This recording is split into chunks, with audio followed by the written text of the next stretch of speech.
sa isang interview rin, sinabi mo, kasama mo sa journey ito si Chloe, sinabi mo na siya ang nakapag-bloom sa'yo and made you realize na marami kang pwedeng gawin at hindi lang gymnastics. O, napangiti ka. Sarap ng ngiti mo doon. Ano ang naging tulong sa'yo? Masasabi mo bang siya yung secret weapon mo sa Olympics? Yeah. Sobrang laking tulong po talaga ni Chloe po sa akin. Naalagaan po yung mental health ko and kung paano ko tignan yung buhay ko po outside gymnastics. And na-apply ko rin po sa larangan ng gymnastics.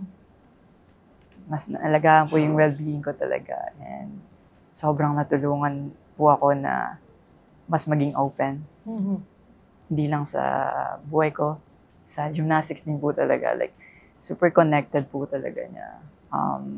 Dami ko natutunan. Di ko alam na gusto ko pala ng mga theme parks. Ayan. I was gonna ask, ano yung mga discovery mo sa sarili mo? Kasi sabi mo noon, mahihain ka, lagi kang merong goal. So nakatulong siya sa'yo na embrace life. Ito ang buhay. There's so much things you can do other than gymnastics.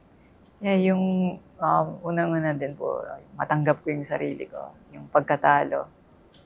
Natulungan niya po ako ma-overcome po yun. And talagang i-fully embrace po.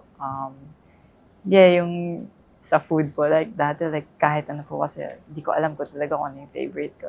Ngayon, like, na-determine ko na kung ano yung nararamdaman ko, like, nasasabi ko vocally.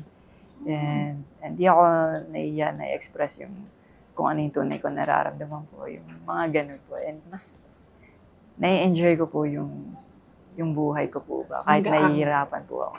Mas magaang na. Yes, parang sabi mo nga, simpleng food. Kung ayaw mo, dati hindi mo nasasabing ayaw mo, kakainin mo lang. Ngayon, pwede mo na sabihin, pwedeng iba na lang. Yeah, like that. Little steps, no? Yeah. And mas na-appreciate ko po yung mga bagay. Mas naging connected din po kay God talaga. No? Naging kami po ni Chloe po.